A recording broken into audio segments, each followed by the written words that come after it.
What's meant to this or so it's just to talk loud. It seems like no, you know. Goodness, this is a nice little crowd here. That just tickled that y'all could come for my 175th birthday.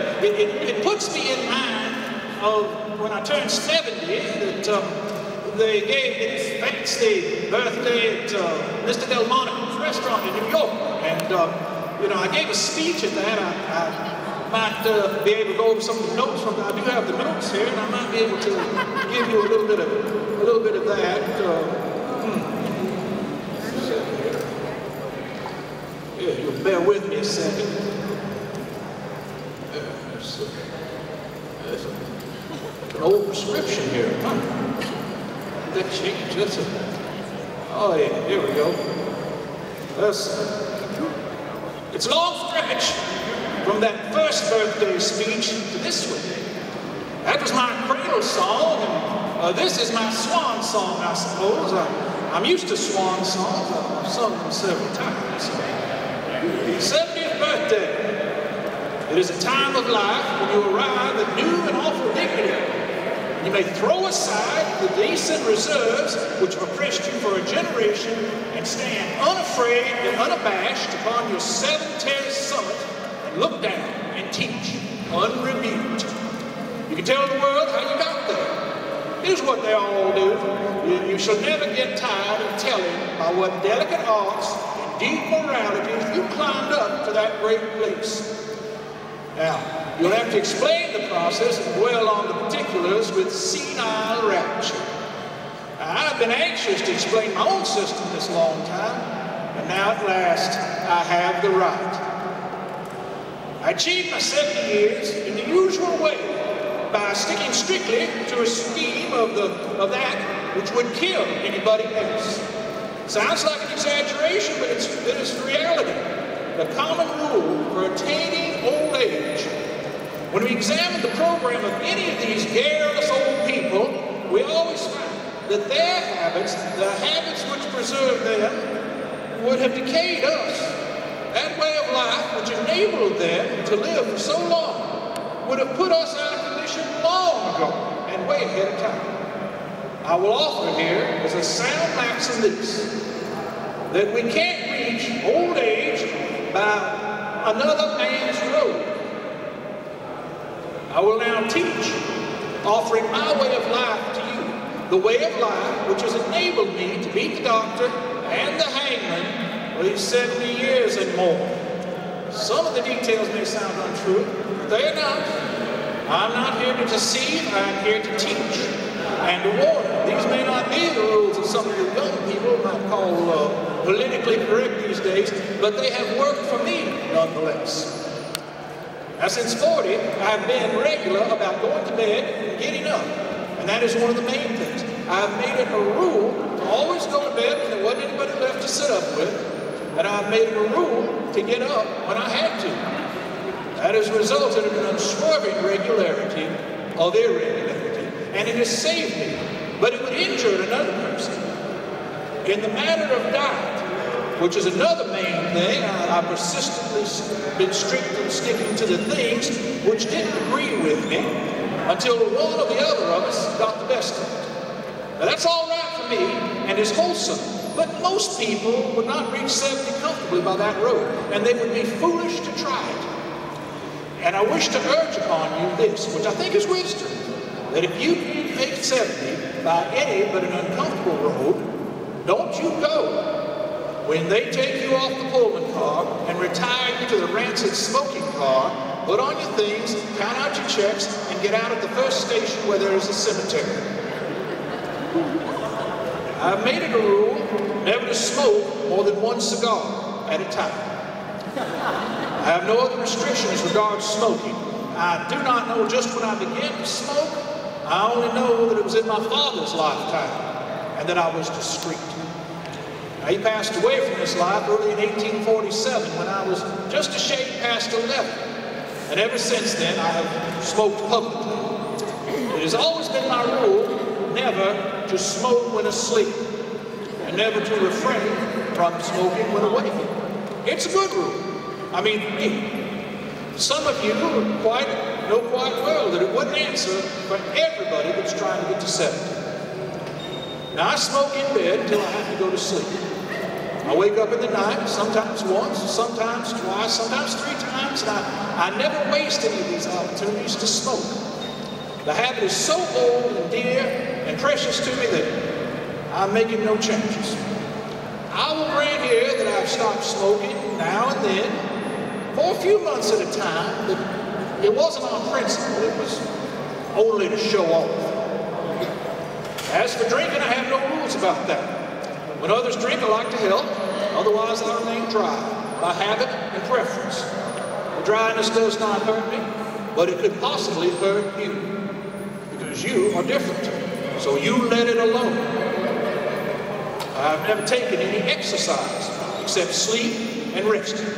And I never intend to take any exercise. Exercise is loathsome, and it cannot be any benefit when you are tired. And I was always tired.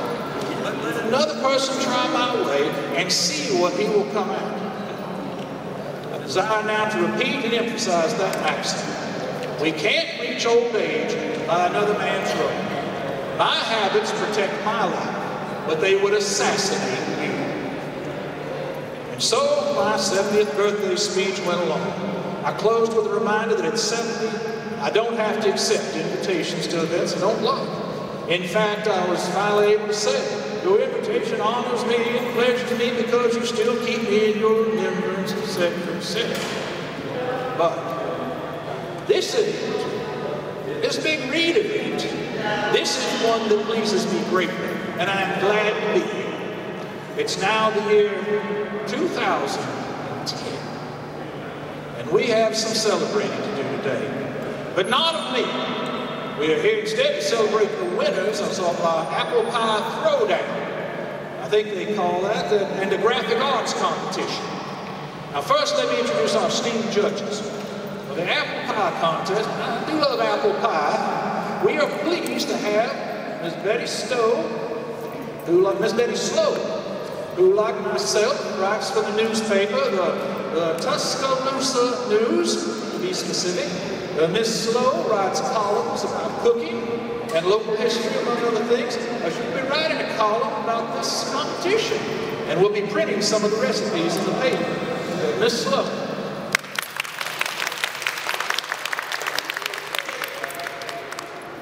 We also have Ms. Angeline Johnson, cook and cake, known for mighty fine cobbler pies herself. Ms. Johnson. Not able to be here today, but appreciate her support and everything. And finally, we have Vanessa Wilder from the Pie Lab. The Pie Lab is a pie shop, beautiful little town in Greensburg.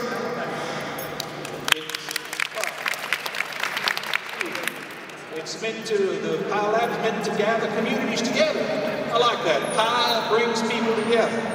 The Pie Lab was founded on the idea that simple things like delicious pie, good conversation, possibly a good story thrown in, liven things up, can bring us together and spread joy.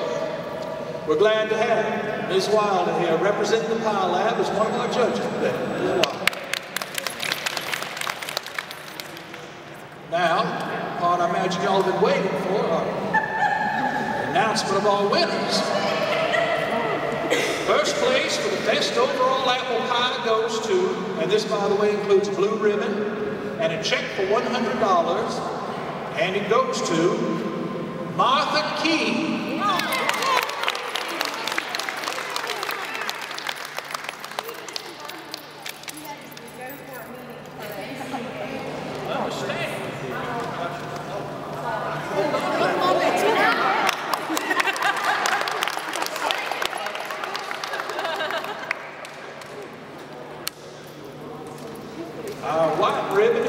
The red ribbon, which is awarded for the best crust or topping, along with a check for $50, and the red ribbon goes to Frida.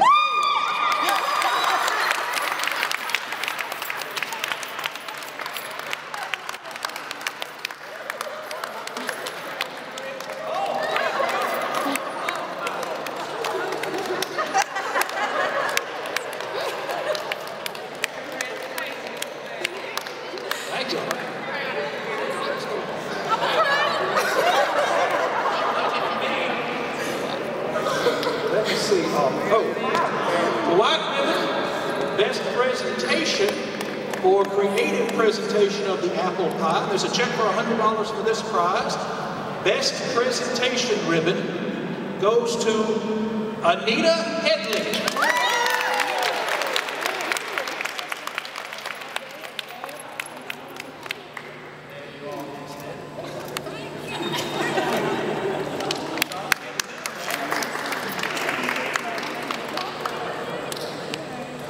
We also have light blue ribbons for the honorable mention, which go to Kim Smith.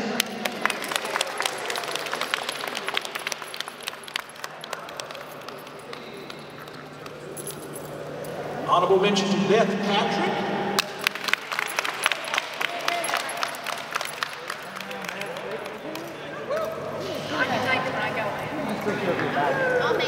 And an honorable mention to Carrie Shelton.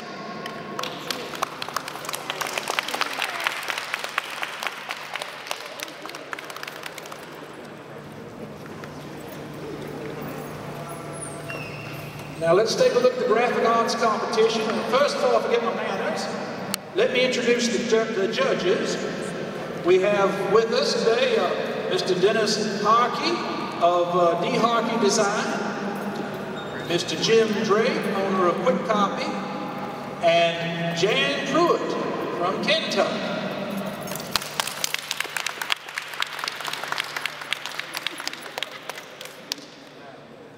Our competition, by the way, for this was open only to Shelton students. We have a blue ribbon in first place and a check for $200. And the first place blue ribbon goes to Victoria Skelton, poster number 2.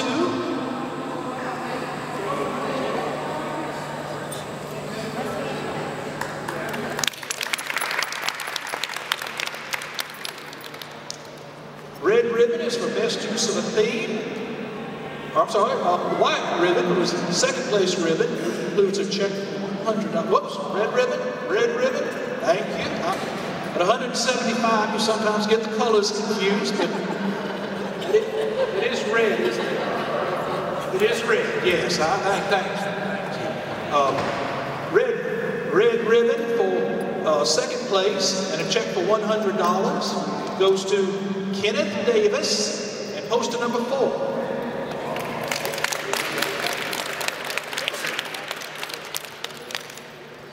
And now the white ribbon, which is for best use of theme, other than the first 2 prizes already awarded, and a check for $50.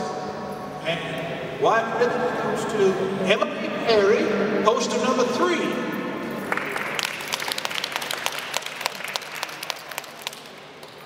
And finally, we have an honorable mention ribbon.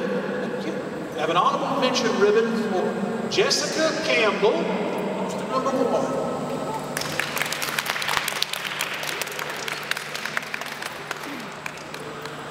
And so, it's time to close this gathering.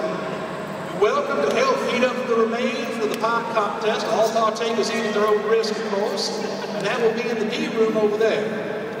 Now, don't forget, by the way, that we will indeed celebrate my 175th birthday with what they call a movie night on November 16th over there at the food area. I hope you all come and bring your families. Dr. Alan Mallory is renowned for his humor and wit. He's going to take my place and talk a bit about children, imagination, and my own literary character, Tom Sawyer. I hope you'll come and bring your families. And for now, we congratulate our winners, we thank our judges, and bid you all a good day.